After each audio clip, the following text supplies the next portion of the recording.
Yeah. I mean, I don't know. We love it, we love it, we love it, we love it, we love it, we love it, we love it, we love it, we love it, we love it, we love it, we love it, everything's fine. This week on Hatty's Unhinged, I'm very excited about my guest. You will know him for opening for Tony Hinchcliffe, Shane Gillis, Daniel Sloss, Chappelle Lacey. I know him from being one of my very best boys on the comedy circuit. Very best people, actually. It's the one and fucking only Aaron McCann. It is such a pleasure to be here today. Thank you so much. You said that so stridently that No, I feel like it isn't. I can't think of a better way to spend my hangover than with you in this gorgeous studio with a guy that I've just met. Who's not judging you at all. No, I'd said them I'm gonna be performing to him directly. I can't turn off the comedian in me, and I'm like, there's a person in the room, they have to laugh. You have to laugh. You're watching approval in motion. I'm staring into your fucking soul, Johnny, and I've just met him. We're gonna make friendship bracelets after This is this. gonna blossom, and I can feel it already. This is the first time we've recorded a podcast with genuine sexual chemistry in the room. So This is a meet cute. Yeah. This is. When does it become predatory, Johnny? You just let us know. Yeah, listen, if you feel uncomfortable, I'll turn it off. Always. Yeah. You know what I mean? It's grand. How are you on your hangover today? How's this? I'm good. Yeah. Kind of an emotional one for some reason. Oh wow. Yeah, Okay. I just woke up and like listened to some Celine Dion for no reason. And then I haven't ate yet. I'm fasting, but not I by asked you if you wanted a choice. croissant. No, I appreciate that, Sorry, Preston. you're a but vegan. yeah, that's like this. By the way, this place you can't really, I guess, see too much of the outside geographical location. They don't know. I haven't said it on the pod. It's in Barnes yet. This It's is in Barnes. old white money, Yeah, Preston. I know, but this is what I was explaining to you about the whole class thing in England. Like, it's so Barnes is West London. I mean, you know how I feel about West London. It's so different because I live in the east, Yeah, and then you come to the west, and you're like, "What the fuck is do this?" you understand now why I can't go east? Yeah, Yeah, I get you. it's just too tough. You've been in the bouge for too long. I've been hard in the bouge. It's funny, like moving to Liverpool, and my mate Kay up there, she, bless her, went to see the apartment that I want to move into because I couldn't get out there in time. And I was like, I need to just preface all of this with, I know I'm the funnest hang and the greatest girl. What I have kept quite quiet is I'm also a bougie bitch, and so you're gonna. Yeah, you bring it out sometimes. You really do. I did. No, I know. Do you remember after that big night out when you were like, you've got a Karen in you? You do, yeah. Oh, you do. Yeah. Oh, Yeah, you do. yeah. Oh, you do. And I don't think she comes up very often, but ultimately, like, threads is threads, isn't he? Like, I'm a West London girl, it runs through me. You're a complicated cocktail, Thank you so and I love much. you for that. You're like, because you're so like sweet, but then there's like this venom inside you that can come out. Rage. And I love that. Yeah, it's full rage. In fact, that's what me and my therapist are really doubling down on right now, is the rage aspect. Yeah. And this is one of those things where I know that rage isn't good. But because that's what I'm absolutely meant to say. And I don't want to do this and be this massive cliche. I don't know a ginger who doesn't have it. Yeah. I honestly, and I know it's hack and I know it's a cliche, but gingers, it's there. It's like skin deep at any one time. This ability to just like. Poof. Yeah, well, I mean, I'm half ginge, you know. I know, you can see it sometimes. Yeah, it comes out Yeah. in my beard, but like, yeah, I'm also like half Catholic, half Protestant, half Hufflepuff, half Gryffindor. No. I'm a complicated mixture as well. Absolute Heinz So I get 57. it. Yeah, I know. And that's why we adopted you, because we were like, we just want a mongrel to play with. Yeah. Well, you're like one of the 6 comics that I actually still speak to out here, you know? Yeah, so you moved back, away from London. When was that now? When I went. Wait. It was like 2021. It was just after. It was the same time I went. It was literally just like as the pandemic was starting to like lift here, I came here like immediately. Yeah, and then you left end of 2021. I think I was here like early 2022 and then bailed. That's what. Yes, sorry, that's what I meant. Yeah. Yeah. Because you were still here when I left for Chicago. Yes. Just yes. yeah. How are you feeling about leaving London? Oh, I feel great. Listen, respect anybody who lives here. I fucking hated it. I know. It is a lot. Like, This, like, don't get me wrong. The city definitely has its perks. I think the comedy scene here kind of is a bit fucking mad and so do hectic, and it's weird because like everyone talks about like New York, about how it's so difficult and it's so tough to like get somewhere there, but at least there's like a linear process that's happening. Like you start from the bottom and you can kind of see how you progress if you work hard. Whereas here it's like so sporadic and chaotic, and it's like 1 week you're fucking everyone's little golden goose, and the next week nobody contacts you. So it's just a lot, like, you know. Someone I was speaking to someone, they were like, think about America. They were like, it's so much harder to be a mid-level comic in America. They're like, because there's no, you know, you start open mic-y, then you're mid-level. He's like, and you're mid-level for such a long time. He's like, you're doing like butt fuck nowhere, like shitty gigs on the road, all these, and he was like, and then, you know, a few of them pop through. I was like, yeah, but you know, all those years of being mid-level, they're getting fucking good. Oh yeah, absolutely. Like, they're getting so good. They're mid-level for so long. Our mid-level over here, I reckon, lasts about 12 months for most people. Do you know what I mean? Or at least they expect it to. Well, the thing is like once the spotlight's on you, that's it. Like your introduction to people on like a big scale, you're out there now. Yeah. And you better hope that like fucking you've done the work to make it that you at least keep some of them. Yeah. You know what I mean? No, totally. There was a saying in Chicago, I remember using it, people saying dying in the middle. They were like, he'll die in the middle. It's if someone pings off too quickly or their hilltop, you know, their rise to the top is too severe, like it's too sudden. They're like, they don't have it to take it to the next level, so they just die in the middle. You just get to that. I mean, I get the impatience. Like, I think because I started whenever I was like fucking 17, so I was just like deluded, dumb, had no insecurities, like not a real human being, you know, which is a perfect time to start stand up. 100%. That's who it attracts, I think. Yeah, exactly. Threadbare humans. Yeah, exactly. Like, maybe this will feel better. Exactly. Well, judo didn't work, so maybe this is the thing that maybe gives me hope. I started it fresh off the back of a nervous breakdown, like fresh off That's the a back. great time to start. Yeah. And like, I think through doing that, like, I at the very start was like, oh yeah, I want all this and I want this and I want to be signed by this person and I want to all this here shit. And then, you know, the main thing is that I think that if you enjoy it while you're doing it, that's the main thing. Like, you kind of start to appreciate where you're like, listen, all this shit will come eventually if you like really work hard and like put yourself out there and like make stuff and put it out. But like, I don't really have that sort of like overlying like I need this, you know, I don't, because there is like an aura of desperation around that. And also I think that, you know, when it's time, you know. Yeah, I don't rush anything, like fucking just enjoy it. Because also that, I mean, we've said like fame, as much as it's this like golden sparkly disco ball that people have in front of them, you're like, I tell you what, it looks fucking awful as well. It looks really. Did you see that Lewis Capaldi documentary? No.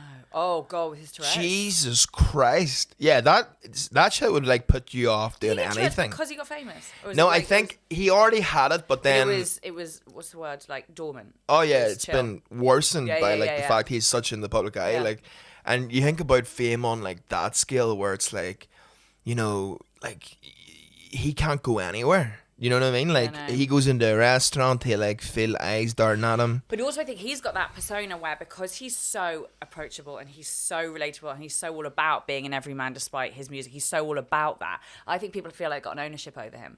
Like, I don't think he's got that air of, oh my God, I would never go to Lewis Capaldi. You'd be like, I'll definitely go to Lewis Capaldi. He seems excellent. Like, I reckon he gets fucking mobbed. Well, that's the thing is, like, I mean, Northern Ireland's own Van Morrison, like, he is known as a cunt. Yeah. And that helps so much. Like, if you're just like, if you're this like friendly, like I have that fucking approachable, like chubby cherub face. So people just come, like people will like, the amount of Uber drivers I've had trauma dump on me. Like, I'll get in the Uber and I'll be like, how's your day going, mate? And he's like, well, I'm thinking about getting divorced. And I'm like, what the fuck is, I'm going to the Breakfast Club, mate. Can you fucking like hold off on this shit? Well, I'm thinking of never getting married, so this is perfect. This is absolutely perfect. Dude, I remember my boss at like a place I worked at, this like advertising agency, like he had like this like party at his house, and it was like a real like dick swinging thing. It was like this fucking beautiful mansion in LA, and everyone was at this party, and he like comes down from the stairs after like putting his child to bed, right? And I'm like, oh, I was like, good to see you, whatever. And he's like, Aaron, never have children.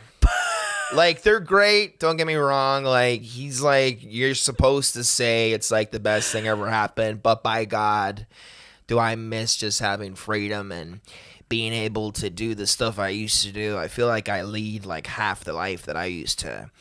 And I'm like, wow, this party's lit, bro. This is this is some Project X shit here. Do you know I always feel about that? Okay, because this ties like into. I mean, as you well know, I'm going through the trying to have a baby bit at the moment, and I have heard that story so many times. Like, I have friends, one of my best mates in the world, will regularly call me up and be like, I think this might be the worst thing I've ever done. I think this might be the worst decision. And she'd always go, I love him. He's amazing. And she's like, this might be the worst decision I've ever made. Yeah. But then my thing about this is, and I've thought about it, being like, am I going to do it? Am I going to be that person who gets out after all this money spent, after all these rounds of whatever, and be like, oh my God. I feel quite good and done with my wild years. Well, there you go. Like, I feel quite good and done. Like, if I had to write a book now about my 2016 to now, I'm happy with it. Happy with content, like. Well, that's the thing. You gotta get it out of your system. Like, I feel like uni is prime time where it's like I'll say to my nephew, I'm like, listen, I'm not gonna give you the whole these are the best years of your life spill, because you'll not listen to it. But just get out of your mind for 4 years. Was it yours? Uni was yours. I'm still in mine. Yeah, no, I know. That's why I'm asking. But uni... I was like, you think you got it done? No, dude, honestly... this is you sitting here being like, no, I did it. I did mine. From my first ever lecture up until sitting in this podcast, with you right now, my life has been just fucking, like... I'm like waiting for the doctor to say something so I have an excuse to like take. I think we're all waiting for the doctor to say something. You know what I mean? Yeah, big time. What? Okay. And like, dude, so I haven't said this yet to anybody, right? Perfect place to do it, right? So Johnny, you just want to tell Johnny, didn't you? Johnny, we're connected, right? So basically, a couple of weeks ago, I had these like bruises on my thighs, right? And I was like, where the fuck did these come from? Like, was I just drunk and like bumped into something or whatever? So I go to the doctor about it because even though I do have white coat syndrome, like I hate going to the hospital, I am also a hypochondriac. Oh, you are massive. I can confirm Aaron is a massive hypochondriac. Fucking it's actually, massive. Especially on a hangover, and it's really fun. I feel like I'm dying all the time. And I guess in a way we are. But I go to the doctors and he like, first of all, terrible practice. He brings me in and he's like, yeah, we'll probably get a blood test done, but bruising the thighs, like that could be like liver related, like, what's been like your schedule of like alcohol this past like 3 months? It's less of a schedule and more of a sort of blanket decision making, absence of thought schedule. And I was like, well, I've been on the rip for 3 weeks. Schedule implies there's breaks. Schedule implies there's structure and planning. Schedule implies you could write it down. What do you mean? So dude, I immediately walk out of there and I get the blood test and he said liver, so of course I go on Google and I go 2 days to live. Liver fibrosing. And the first thing comes up, cirrhosis. And I'm like, dude, if I got cirrhosis at 28, what a fucking legend I would be. Yeah, that's hardcore. Right? Yeah. So obviously I'm shitting myself. I'm like, fuck, I have cirrhosis. Like I've partied too hard, whatever. And then I go in and I'm starting to think about life with cirrhosis. I'm like, maybe I could make a nice Edinburgh show about it. The cirrhosis community will reach out. Like I can like open up about, sometimes guys, the party has to end. And then I look really sad. Standing ovation immediately. Tears. The fucking chortle are like sucking my dick. Like they're throwing the chocolate tortoise sword at me. 100%. You know what I mean? Kissing your thighs, they're holy. Yeah, Stuart Goldsmith's like, tell me more about what that journey was like, And I'm like, well, God, your Ernest era. I can't wait to meet your Ernest era where you go on things and like, exactly. I want to tell you something. Like that would be the end of our friendship. I think the ick of you being Ernest would be. Oh my! Well, even like, because listen, I don't mind getting deep and talking serious, but like Ernest is different. Conversations about the landscape of comedy make my dick so soft. But Ernest is when you don't take it seriously, you take yourself seriously. Yeah. That's the difference. You know what I mean? Like, it's all very well and good taking comedy seriously, but like it's when you sit there like do you remember we went into that place the other day? And there was a person at the piano, and that girl was like, this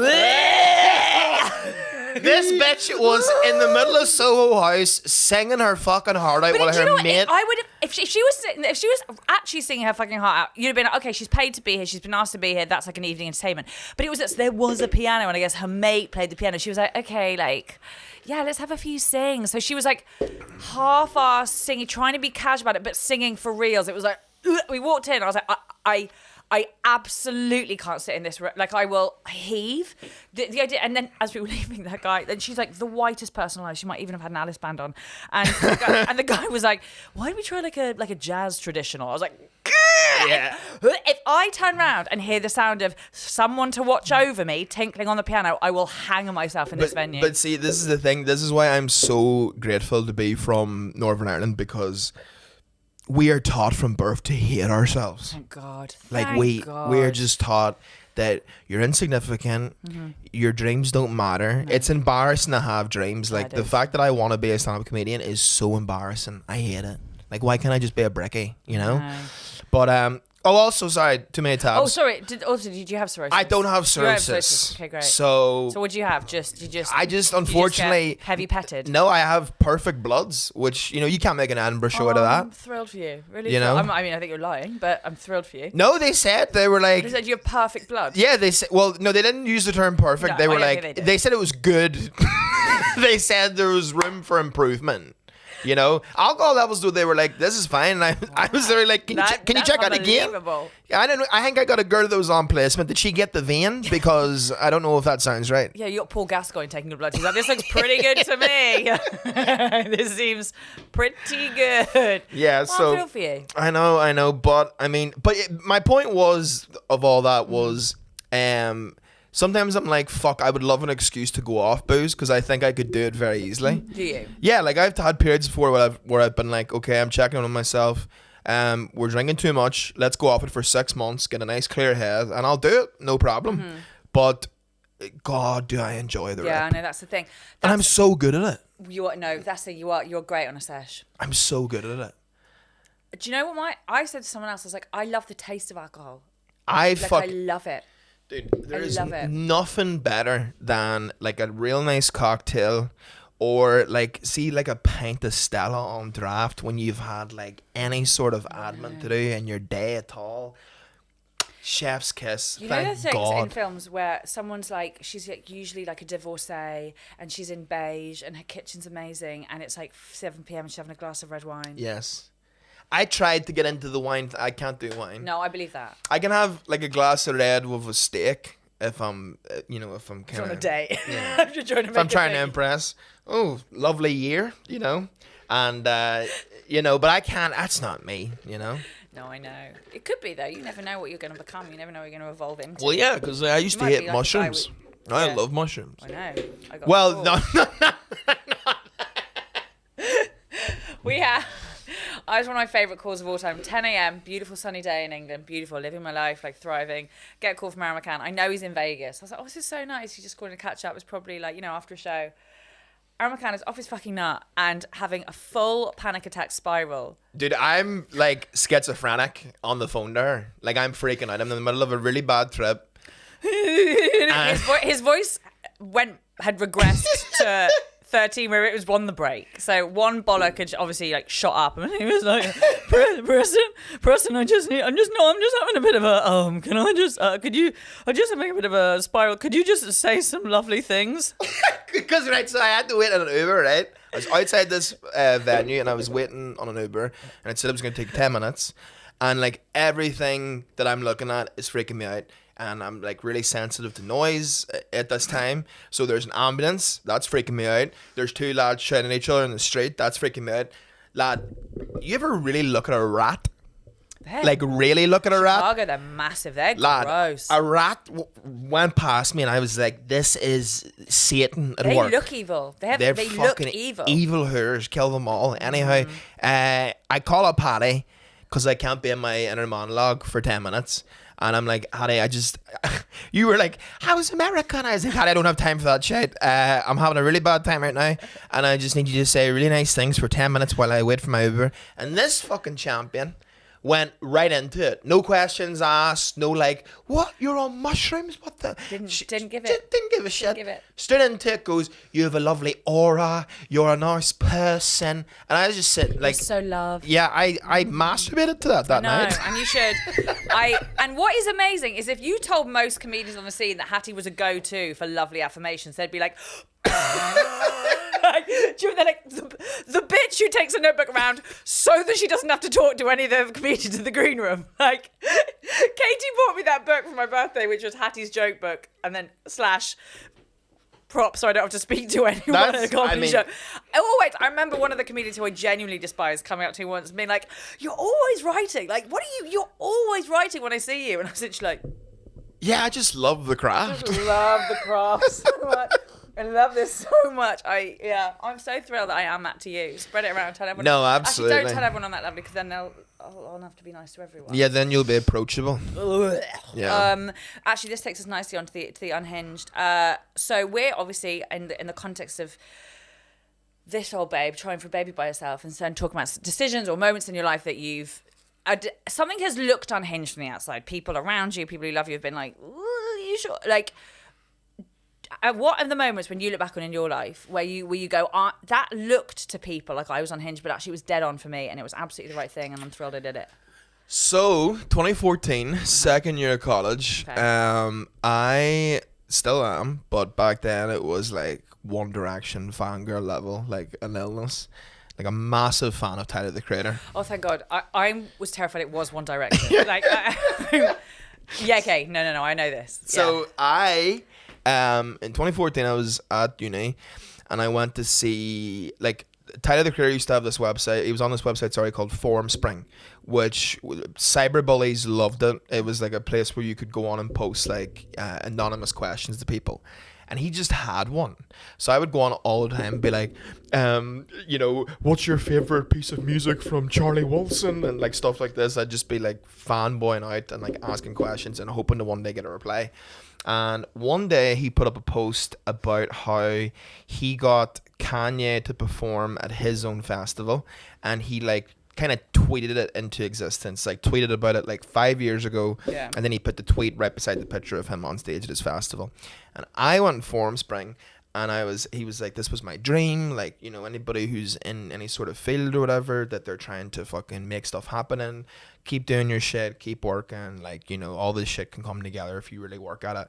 So I went in Forum Spring, and I was like, my dream is to have you in the audience at a stand-up comedy show of mine.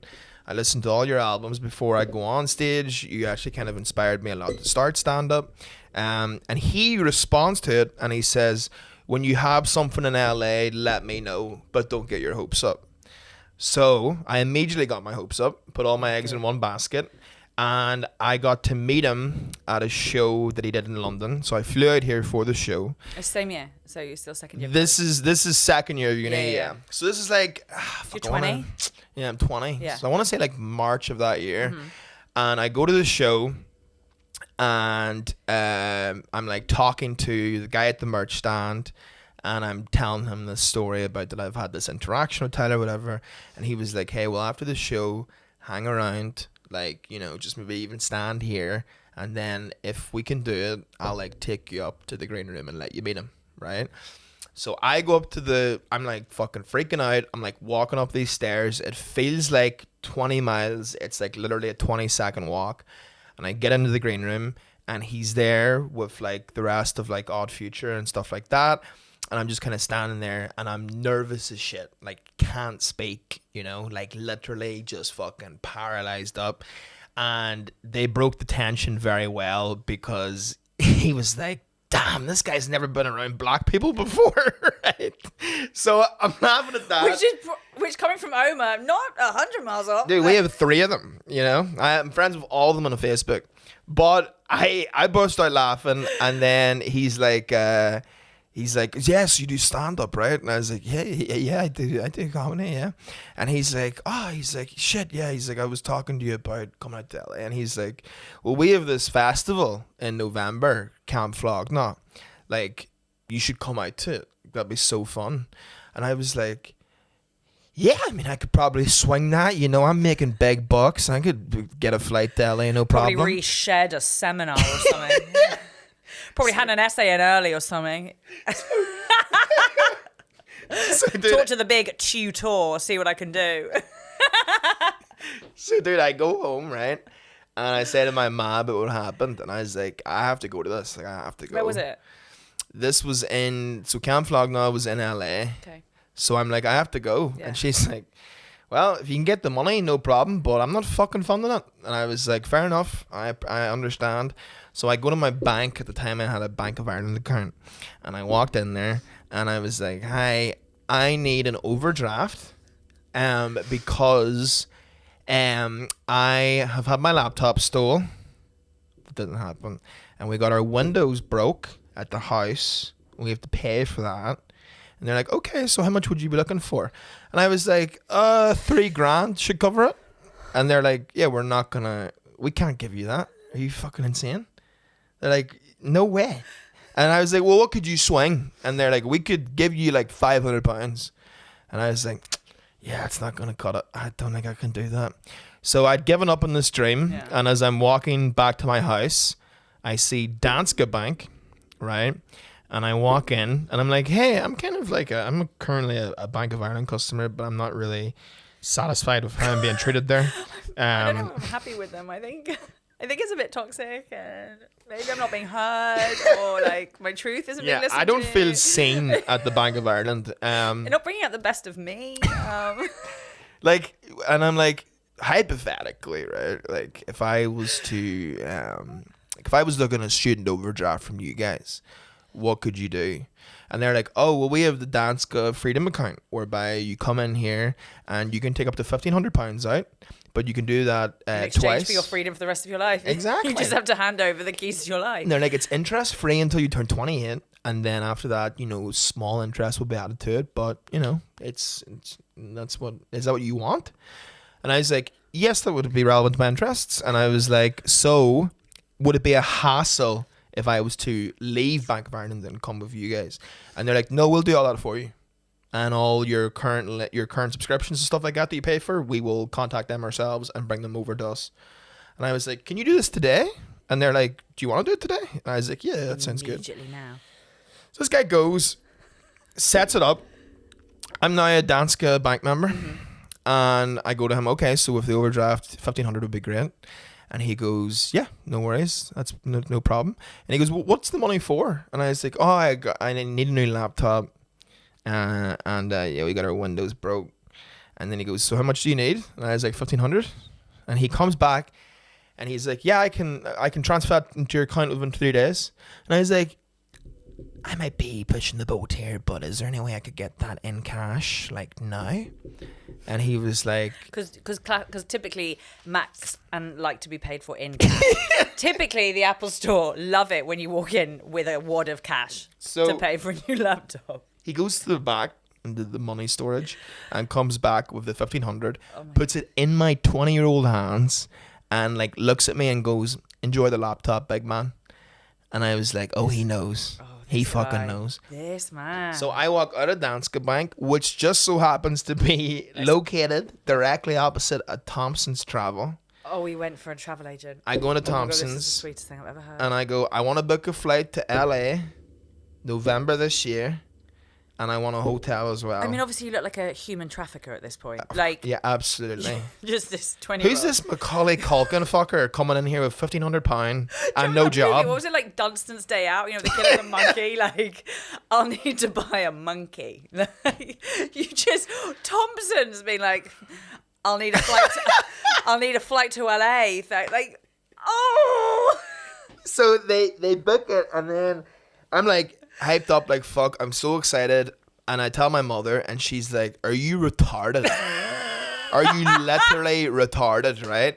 And I'm like, "No, this is gonna be the greatest thing that's ever happened." And then I tell all my friends, thinking it's a generational thing, and they're like, "You fucking lost it.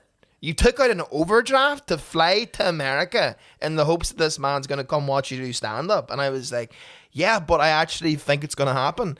So I fly to LA. And I go to the festival, and their manager sees me in the line, gives me a wristband, a VIP wristband. I go, I meet him. He's like, "Oh, shit." He's like, "You actually can't, what the fuck?" He starts like announcing to other people, this man came all the way from Ireland. What the fuck? And I'm just like, this is great, right? So then he goes, "Listen, I'm gonna try and make your show on Monday. I booked like the worst mic in LA at the Haha Cafe. You were going to invite him to a mic. I invited him to a mic, right? And dude, on Monday, I did the mic. He fucking shows up after my set. So I've done the set, right? And by the way, I come in here and I go to the guys, hey guys, is there any way I could go on like last? It's just that... Will I headline your mic? It's Hi guys, my mate Tyler's going to... Can I just headline the mic? That's what I said. I was like, there's a chance that Tyler, the creator, might come to watch my set. And then also Bigfoot. Yeah.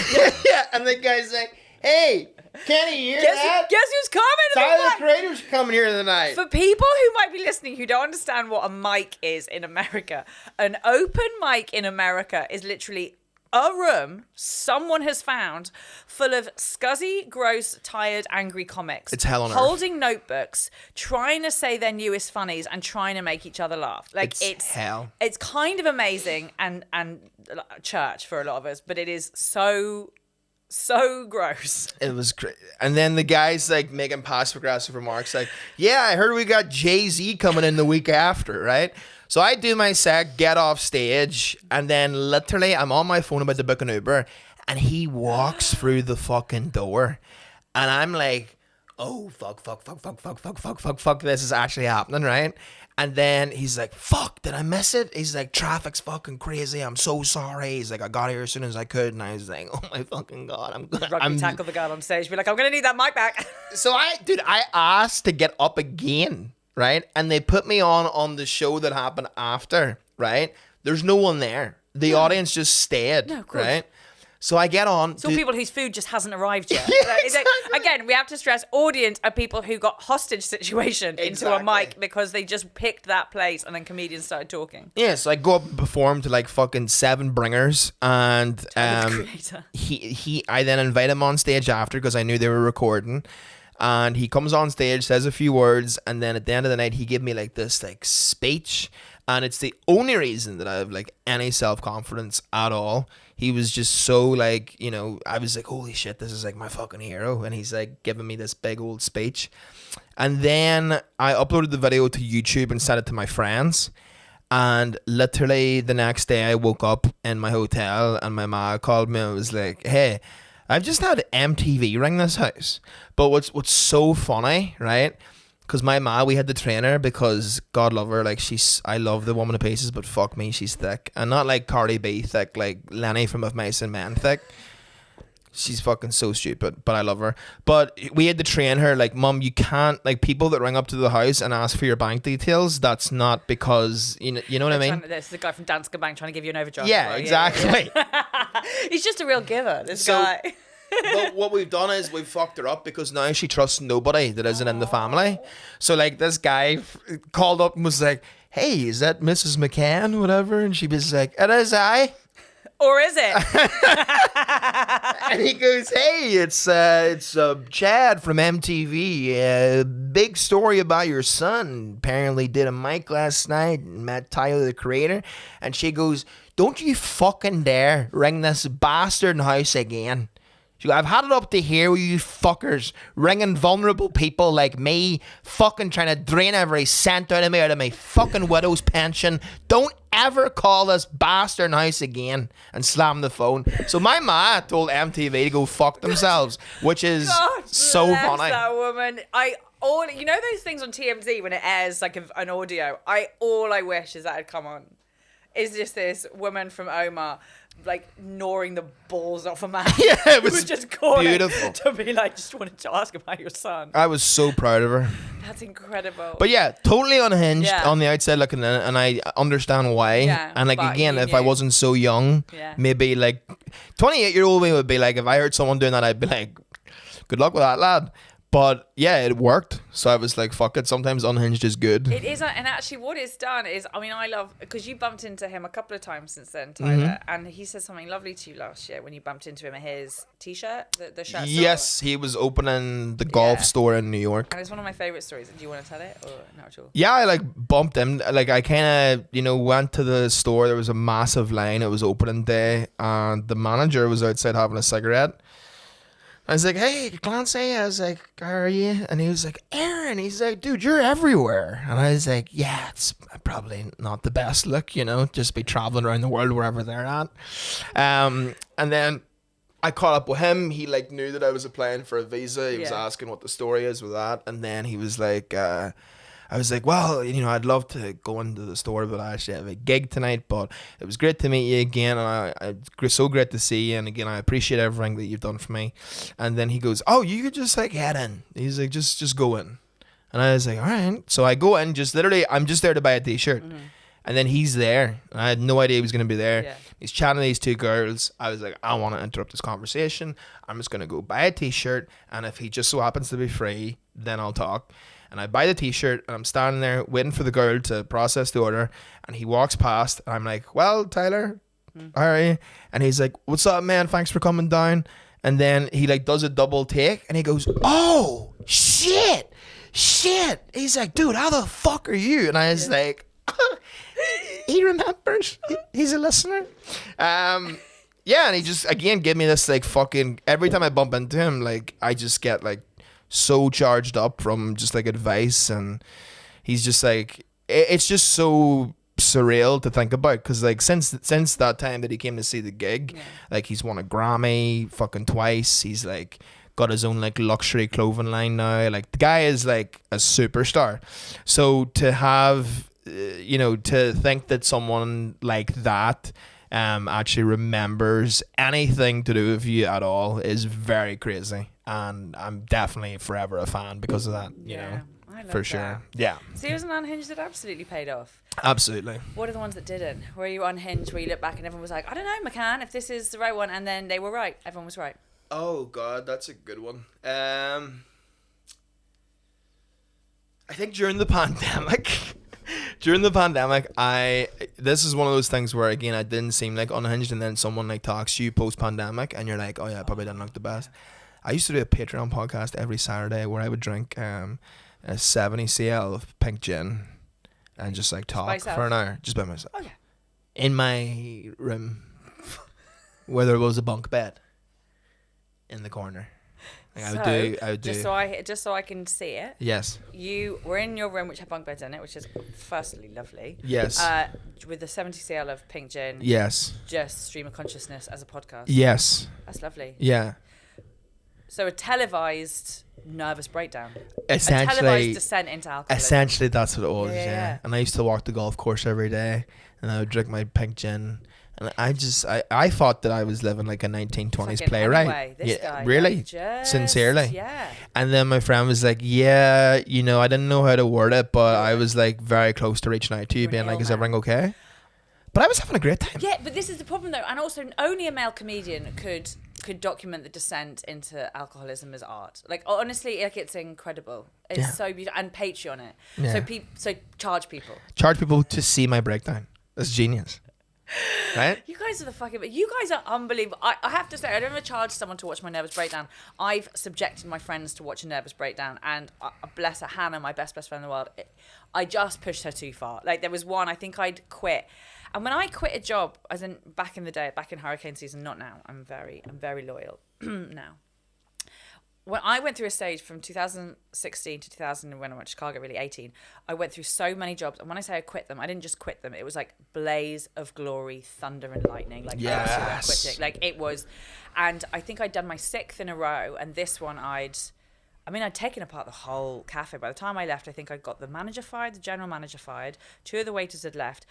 I had a screaming match with the receptionist in the middle of this like cafe, of the Ralph Lauren cafe on Regent Street. And eventually told him to go fuck himself. I said, she's a fucking robot. She's been planted by the Russians. I love it. Stormed out. And I was on the phone to Hannah, and I was like, it's so weird that this stuff's happening, because like I'm feeling like I'm actually really happy. Like I'm actually like I'm in a really like happy time of my life. Like I just don't understand why like all these jobs keep like getting to me. And she was like, oh my god, I can't listen. I'm sure. She's like, I can't anymore. She's like, it's chaos. You've gone through 6 jobs in as many months. You're not happy. Stop saying you're happy. This is awful. You're not okay. I love that. And I eventually was like, What do you mean? Like, I've been really happy. Like, and it just... But it was mania. There's a mania when I was so free for the first time in ages. I come out of a very, very long relationship in a manner that was wild and very exciting, but also very, like, emotionally dangerous, what I did. And after, I love but it. you are just free. And it wasn't like I was with this awful, like, overlord of a boyfriend, but you just are, like... Yeah. And single in London, and I lived in the happiest place I've ever lived in. I was in the Palace, you know, with you've met Fionn, Roisin and Robin. Yes. And I was like barely paying any rent, working loads. I was either at work, drunk, or sleeping with someone, and it was unbelievable. Unbelievable. But I think you're running on nothing, like you are running on pure mania. Yes. And it's your friends around you who are being like, uh-oh. Yeah. Like, and it's from a place of purity. Like Roisin, Fionn and Robin, they would say, like, I was happy, we were great, we had this great time, but your behaviour, the actual behaviour is just like, what?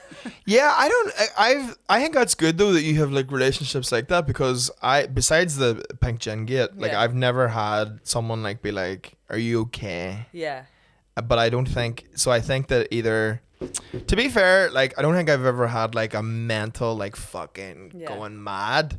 But I think it's good that you have that, you know? Yeah, a mate who's just like, I've had a few of those actually. I've got some very gobby judgmental mates, so it does help that. I also love that you just fucking burned the place to the ground before you left. I fantasize about that. There was a bunch of them. I did it at another restaurant where the manager had a go at me, and it wasn't my fault. Like the customer was rude. At that point, all bets are off. Like you see me at the point at which I'm spoken to, like something that's owned, like all bets are off. And I started being a little bit rude back, and the manager came in and had a go at me, and I just burst into tears, smashed the plate of food on the floor, and told him to go fuck himself, and walked out of the room. And in the middle of service, and this is a nice restaurant in Mayfair. Like, remember what the dish was? It was their dessert, because that was the thing. Is I was withholding their dessert because I was like, no, fuck them. They can wait till we're ready because they've been rude. I was doing the whole Karen. And he came and he was like, you cannot speak to people. And I was like, just lost it. I'm no mystic, but I feel like in your future there's going to be some very messy parent-teacher meetings. I couldn't agree more. I am destined to have tiny ginger lucifers. Yeah. Like mutant ginger lucifers who are just like... That's the DNA they'll get from me, is just rage, blind rage. But I can see you like going through a teacher for a shortcut, you know. Having said that, my parents never did. My parents were those people who were very, very competitive family, like very. But also, I remember one time having a parent-teachers evening, and my French teacher burst into tears in front of my dad and said that I bullied her in the classroom. Oh, what a cock! She burst into tears. Are you tears. serious? Yeah. Oh, a grown The French woman, teacher. A grown woman said that she burst into tears and said that I bullied her in the classroom. I was 16 years old. The absolute talking to I got on the way home, like, it still burns. I mean, my dad was furious. My parents, I think, usually came down on the side of teachers. Like, oh my God. I was like, the fuck? Like, she's what, in her 50s? Tell her to grow up. Yeah. The thing is, I did an unbelievable impression of her. Like, unbelievable. So I just used to do that back at her in the room, which obviously crushed. Do you know what I mean? Oh, like, yeah. I was killing at 15. Yeah. I was killing in French at 15. Yeah. And that's when you look back on stuff and you're like, oh, it was there. Like, I knew I got a reaction from people, and then I knew it was good. And you're just like, fuck this GCSE. Like, and that's when the demons start. And I broke her. I broke her so hard. Well, speaking of Unhinged, I've got a present for you. Shit. No, I know. So, Aaron and I have been embroiled in quite an intense battle over the last, not battle, but competition over the last year or so. We both... Oh no. Okay. Because we're both very actually classy and actually have a lot of pride and self-worth, we haven't been sleeping with lots of people just because we really respect ourselves and we value ourselves and we don't want to just give it away for free. Yeah. But we did start, it was getting a little bit long, and so we started a ride or die competition, which means that the first person to have sex wins, not with each other obviously, but with the first person to have sex with someone wins. And the what a plot twist that would have been. What a plot is if we just ended up fucking each other. I'd be like, it's a draw. It's an absolute draw. How would I stand a chance? And ride or die. So it means the person who loses had to throw the winner a party and then kill themselves. Yeah. So I lost. Are you gonna Patreon your suicide? So you're gonna watch me kill myself. What do you think about that, Johnny? Put that in the cutting room, eh? You thought you couldn't be topped with drinking pink gin by yourself in a bunk bedroom, and I'm actually gonna electrocute myself. And if you killed yourself, I would get a great show out of that. But that's your psoriasis, babes. Yeah. Yeah. And I could play it at the show, and then, oh my god. You can have the rights to it. Oh my god. I would let you, because also, if I hit suicide the way I quit a job, if I quit life the way I quit a job, this suicide's going to be lit. Yeah. But I don't want to kill myself right now because I'm about to move and stuff. Okay. But I did buy a present instead. Oh my god. Can I open it now or what? Yeah, you have to. Oh my god. Just so, because I wanted to mark the fact that you were a worthy winner of that, which is also another story we're going to go into. Really wrapped it really nicely. Right, nutrition. Oh my god. Isn't it nice? This is absolutely glorious. This is so funny. Because you're such a tasty ride now, you can wear it all the time. Oh my god. I'm going to wear Yeah. this to the jet. This is amazing. Oh my gosh, I'm so pleased. You deserve it. Shout out to Ride Nutrition. Shout out to Ride Nutrition for Aaron's new revolver phase. I need to... We need to talk about this. So Aaron, the revolver McCann, had a lovely time in Austin, Texas with a lovely lady. I did. And we're thrilled for them both. But you then spoke about this on your own podcast, The Bomb Squad with Colin. And he brought it up because he has podcast Tourette's. There's no...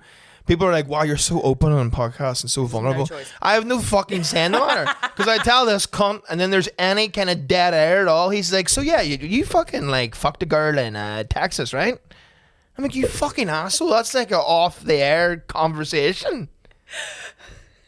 But we always talk, me and Katie always talk to McCann about like how guys never slip into our DMs after shows, like men hate funny women, blah, blah, blah, blah, blah. And you would say you don't get like so many girls slipping into DMs after shows, do you? It's not like one of those inboxes. But you did after the pod. I did after the podcast. Because women are pegs. Disgusting pegs. In our defense, you went on a podcast and as we found out, this woman had a lovely time with you and was very complimentary about you afterwards, and that got relayed. I believe the phrase "best sex of my life" came up, and 6 times. 6 times.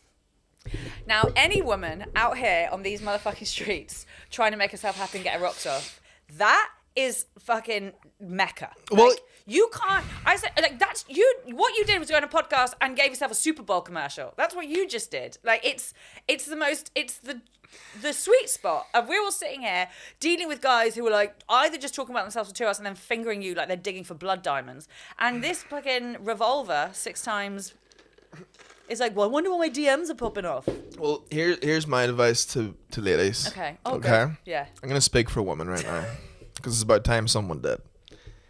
Stop fucking fuck boys, okay? Because the thing with a fuck boy, right? The thing with a fuck boy is they are so used to getting laid. It means not like it's just like you're just another notch in the belt. You're another score in the card, another number on the board, right? So the way they treat sex, because it's on tap, they become not grateful for it anymore. You know what I mean? You get yourself someone that has sex every 4 years. Too right, my God. They will show you a good time. I have sex every presidential term. The last time I had sex, Wuhan was a decent place to visit. People were taking their families there. A lot happens in 4 years, right? You gotta get with a guy who's got a body count of 4. Amen. Right? He'll go down on you for a full Harry Potter film. Yep. And then, yeah. God, you're so right. This is so wise. Do you know what I will say about fuckboys though? I've done my fair share of fuckboys, and actually, fuckboys to me is like Fight Club. The guys who walk around saying they're fuckboys, not fuckboys. They're the ones who like it's still a bit like peacocking. It's like, yeah, screw this girl, and actually their numbers aren't what they think they are or what they want them to be, and actually it's the dregs. I've been truthfully, I think, with one fuckboy, genuine fuckboy. How was it? unbelievable. Really? Unbelievable. Oh, there you go. And to the point that when I found out how many other girls there'd been at like various stages, it was a bit like Anchorman. I was like, I'm not even mad, I'm impressed. Like it's an art form. When you watch a genuine fuckboy operate, it is a fucking art form. Like because they don't treat you badly. They treat you with so much affection and so much attention that you're like, oh, for sure I'm the only one. Because Really? This is crazy.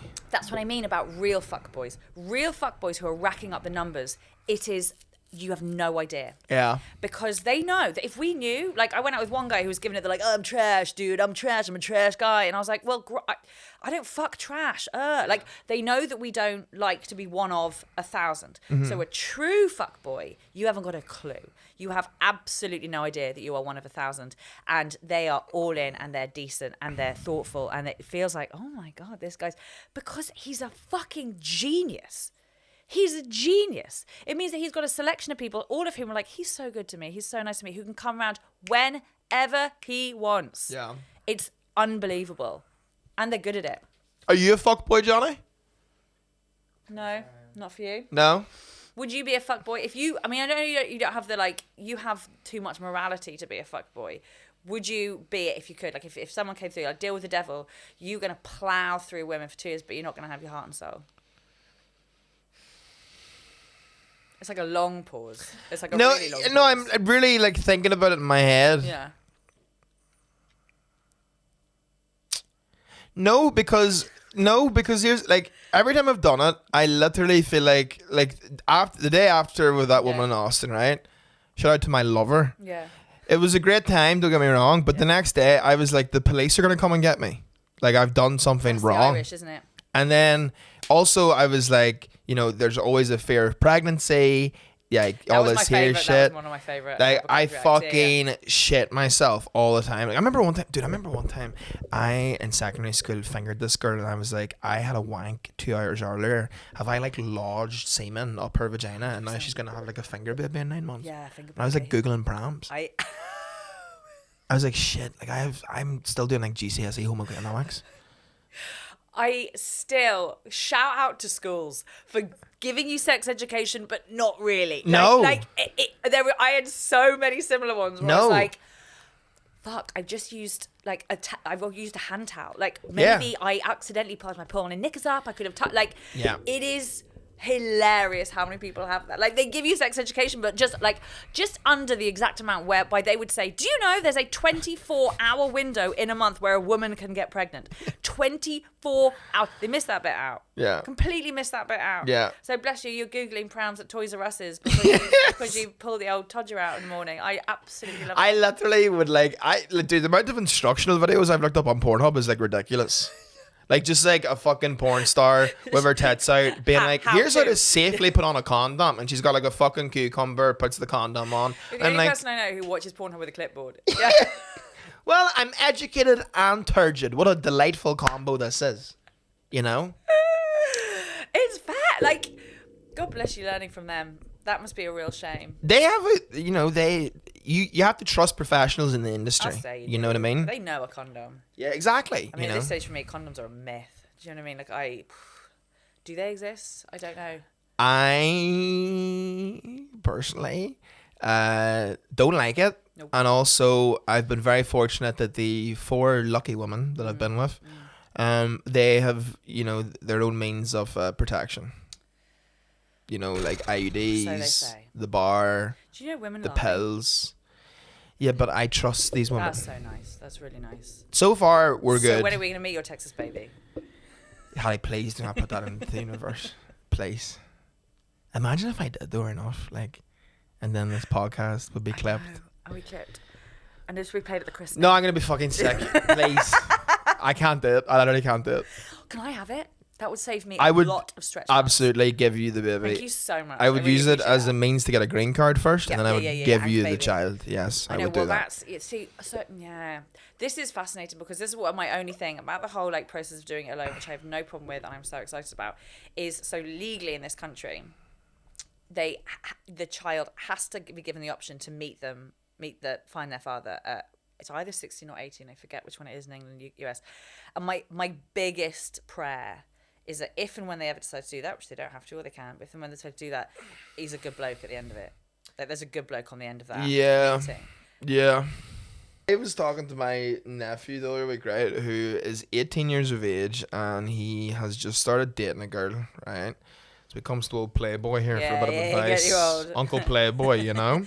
Aaron, 4 bangs McMahon. He's already read like 3 times the people I have. But he was talking to me, and he was like, yeah, like, she's not into like the whole like love language thing. And I was like, that's great. And he was like, yeah, but like, I'd like her to be, because like I know mine. And I'm like, you're gay. What are you talking about? This is bullshit. You know your love languages. I do not know my. We're doing them right now. We're doing them right now. I swear to God, I don't know my love language. You are someone who would love languages. Listen, I'm an emotional guy. I will say that. Right? Just Look at that fucking alpha energy right there, just fucking tearing the mic stand I out. asked you about love languages, and you ripped a microphone out. I will. My love language is rage. Mighty Joe Young. Aaron, you would love languages. No. You would. We're going to do them. No, it's too much like, it just... Yours are words, physical touch, and probably duty, like errands. It's another, like, categorization to, like, here's the thing, right? Here's the thing. My mother and father, God rest them, they were together for 53 years, right? Now, my mother was not aware of my father's love language. She didn't know his astrology sign. She wasn't being powered by the moon. And they were literally together forever because they worked through shit, you know? Yeah, I know, but you're already coming up 30. You're already so broken. You like, we have to improve. What the fuck, Preston? We're so broken. Look at us. We're so broken. When you like, they all met when they were in their like 18s, when they were angel babies. Yeah. All our parents met when they were angel babies, and then they stayed together because that's what you do. We are now turning up to the party as like crackheads with one eye dangling out, like a limb missing. And we have to know our love languages and our astrologies, because it has to give us the best possible chance of picking a fellow dumpster fire who will sizzle just nicely next to us. I just don't believe. I don't believe that that's how people should meet. I think it should be like a case of like, here's my theory, right? Is everyone's mental, right? Mm-hmm. And everyone has their subcategory of mental. Yeah. You have to pick someone that your subcategory of mentals align. That is a successful relationship, because it's easy to like the good things about someone. That's easy, but to like someone's flaws, someone's mentals, I know, that's a lot. Like, do you know what? I actually think I only have one deal breaker. I mean, I should. That's a lie, Preston. You have one deal breaker. You have one thing that, like, that's it. There's so many. But the problem is. I still do it. Like, I still head towards someone who is a pile of my deal breakers. Okay, so you've went from one to a pile now. But I have a pile, but one that I actually think I couldn't marry. Whereas the rest of them, I'm more likely marry someone who's made up entirely of red flags and narcissism, and then be like, it's weird, I'm not enjoying this. That's what I'm going to do. What's the big one? Lateness. I hate people who are late. Yeah, I get that. I can't handle... And people I love are late people. I love, and I was here right on time. You sure were. Got a fucking nice 11:28. Thank you very much. I can't, like, people I genuinely love, and the love never outweighs the late. I'm raging. I can feel it off you right now. For my birthday a few years ago, Roche and Fionn and Robin are late people. People I love with all my whole heart. And for my birthday a few years ago, they're like, what do you want? I was like, I'd like you to be on time at the restaurant. All I want is for you to be on time at the restaurant. And they were. And my God, do I still hear about it? About the time they were on time at the restaurant. Like, they're still like, remember that time though, where you asked us all to be on time and we were on time? Like, that was 4 years ago! Like, why is that still the thing? Here's the problem though with late people, is the late people, when they get known as late people, they then feel Double like down. they're like, oh, well, you know, they know now, they expect it. Yeah. I have a sister, Alison, love her to pieces, respects nobody's time. No. Right? So we say to her, wherever we're meeting, we had to originally put it half an hour back. Then she caught on that we were using the half hour thing, so we rolled it back even further. Mm-hmm. And we're like, you know what? How about if you're too early, you can sit there and wait for us. Yeah. Yeah, you owe us. Because you're in your overdraft. Yeah. We love it, we love it, we love it, we love it, we love it, we love it, we love it, we love it, we love it, we love it, we love it, we love it, everything's fine. Kind of, You're not really a fighter, are you? No, I'm not. Have you ever fought? Have you ever swung a punch? No, I have no cool fight stories. They all just kind of end with me in tears being fight like, stories aren't cool. you fucking idiot. You know, that's basically it. I've punched a girl. I believe it. How'd it feel?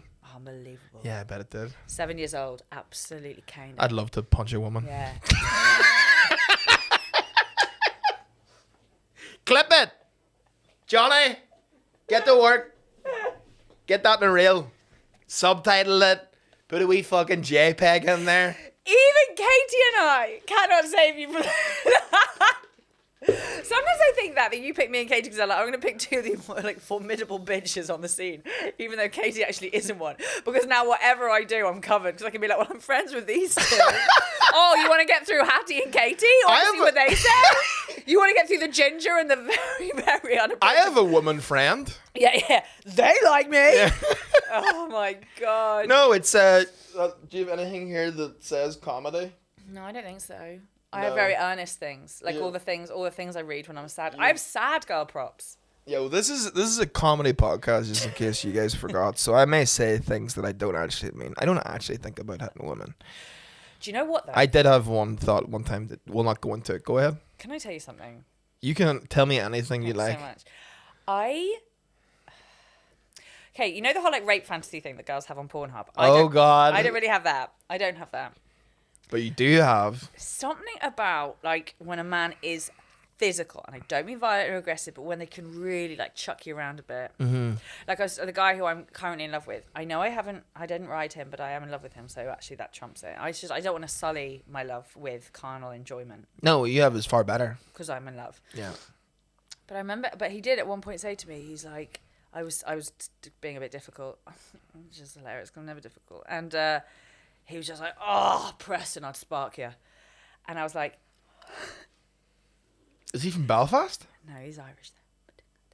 And I was like, that was really sexy. Yeah, it's I sparky. don't believe he would. Women are mental, is what I've discovered from my years here on the planet. I don't believe You're a mental breed. I don't believe And then you have the PR of like, oh, you know, men are trash, whatever. You have these fucking podcasts where you come on here and you dissect men, and the secret is you're all fucking nuts so bananas. We are not so bananas. We're absolutely not so bananas. I find it incredible. I told you about the one. Do you remember the one who I had great sex with? Like the one I called Toy Boy, which again is not respectful. I should call him by his name, but I just can't remember. But it was Toy Boy, and we had some of just unbelievable sex, like so good. And I had all the power. I mean, I was a bit older. He'd liked me a while before, for a while. Like I knew I had all the power. And one time he booty called me, and I was in Battersea, and he was in Tottenham, and I got in an Uber from Battersea to Tottenham, so the length of London, and he was actually just north of Tottenham, which I didn't even know existed. How much was that Uber? I didn't want to think about it. Got straight up there, and on the way there I was just psyching myself out, being like, oh my God, he's gonna think you're pathetic, like he's gonna know he's got all the power now, like you've just completely binned all your power, you've done a whole fucking Uber all the way across London. Oh my God. Stressed myself out about it so much. By the time I got to where he was sitting on the bonnet of his car outside his house in north London, and I was like, and if you think that I'm here because you said jump and I said how high, you got another fucking thing coming. It's like, I'm here because I want to be, because I chose that I wanted to be here. And he just sat on the bonnet of his car and he went, babe, I've got an Uber from yours 3 times. Less of that. Aaron, I came right on the spot. Like, I about slid off the bonnet of his car. I was like, oh my God. oh my God. Like, being put in my place, holy crap. This is why I don't like, I'm done listening to people talk about, they're like, oh yeah, you know, I just want like a Pride and Prejudice or the Notebook or the Titanic. No, you don't. You want a man to tell you, shut the fuck up. I do. And that's all it takes. I do want that. Yeah. Because I picked, and my friends have a go at it, that I pick boys who I run rings around, and then I'm confused about why I'm bored. Because you're like, yeah, because you haven't got someone who's been like, stop. Yeah. I'd love that. Or he went, less of that, and did that. That's so funny. That's so funny. Like, to me, right, the idea of doing that to a woman terrifies me. He did it to me. Like, unbelievable bollocks on the guy. I mean, obviously, after that moment, the relationship was ruined because I was then in love with him, and they can sniff it. Yeah. Like, they know. They're like, oh, right, I'm out because she loves me now. Yeah. I loved him so much for that. That's so funny. No compatibility, I wouldn't say. Less of that. Less of that. Damn, I want to do that so bad. Do it. Pick your targets, though. She has Yeah. to be a raging bitch, because I reckon you get it. But that's, I think, maybe what it is. Like, oh, man, I miss him every day. That's fantastic. The great summer of sex. It was so good, and it was so weird because it wasn't my type. I'd never have considered it. It was just, ugh. What was his profession? Well, I'm going to say it and you're going to laugh, but I need to say it and you not laugh because I'll explain it. He was an actor, but he was one of those who didn't really feel like an actor. He felt like he'd accidentally, a little bit like... Oh, he accidentally got into the profession? He accidentally got into it, but he was like, I can't say it, but he was not a thespian. It was like Tom Hardy back in the day. Like, he was just like... It was acting with the Marines for him. That was his choice. Okay. Acting with the Marines. My biggest acting feat is acting like I belong here, because I don't feel like I actually... Oh, God, I'm so vulnerable. My biggest acting feat is acting like I care. I love it. I know. I love it. It's weird, that, isn't it? There is that duality where we're like, I want to be respected and for be an equal relationship, but in the bedroom I want to have someone like just make me feel like they own me. Isn't it funny how, like, if you choke someone in the bedroom, like, it's really hot, and then you take like 10 steps into the kitchen and you do that, and the police are called? I know, and it's just like, I'm sorry I burnt the lasagna. Do you know? I think you've overreacted to the lasagna. Oh, God. Oh, my God. It is what I don't like being choked in the bedroom, though. No? No. No, I don't. No, I don't. I don't. I just... It's too beige for you? Yeah, it's hack. Yeah. Like, get the fucking octopus out. The nipple clamps and the octopus. Have you got an American football helmet back there? Have you ever used food in the bedroom? Yes. What do you use? Ice cream. And... No, just ice cream. I think just ice cream. Oh, no, we did once, and it accidentally. It was How do you accidentally have sex with food? We made a Thai green chicken curry. Aaron, I can still feel the pain. So he obviously hadn't washed his hands. We had a Thai green chicken curry. It was lovely. He hadn't washed his hands. Oh my God. The next moment, I was like, You're a wild woman. oh my God, oh my God, oh my God, oh my God, oh my God, oh my God, oh my God, oh my God. Like, not in a sexy way. Yeah. Ran to the shower, lay down on the bath. I won't just do it. So I put my legs in the air, spread eagled them, and just had the cold shower, like, on my floof. She chili fingered me. Do you have any sponsors you'd like to plug at this point?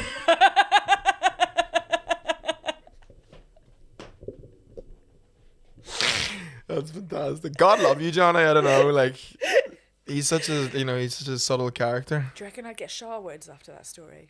Sharwoods? Sharwoods. They do all the Indian curry paste stuff. Oh, Sharwoods. Okay, I thought you said Shire Wounds. That was so I Sharwoods. did. We did technically use food in the bedroom, but accidentally, and it's still a trauma. Ice cream sounds fun. did you do? What flavour ice cream was it? Cookie dough. Okay. What Oh, did I've never used food in the bedroom. you just eat it? Yeah, I just eat it excessively to the point of health risks. But I have good blood, so. Yeah, you got great blood. Yeah. So said Paul Perfect blood. Gascoigne. Best blood in the Paul country, they said. Gascoigne doctor.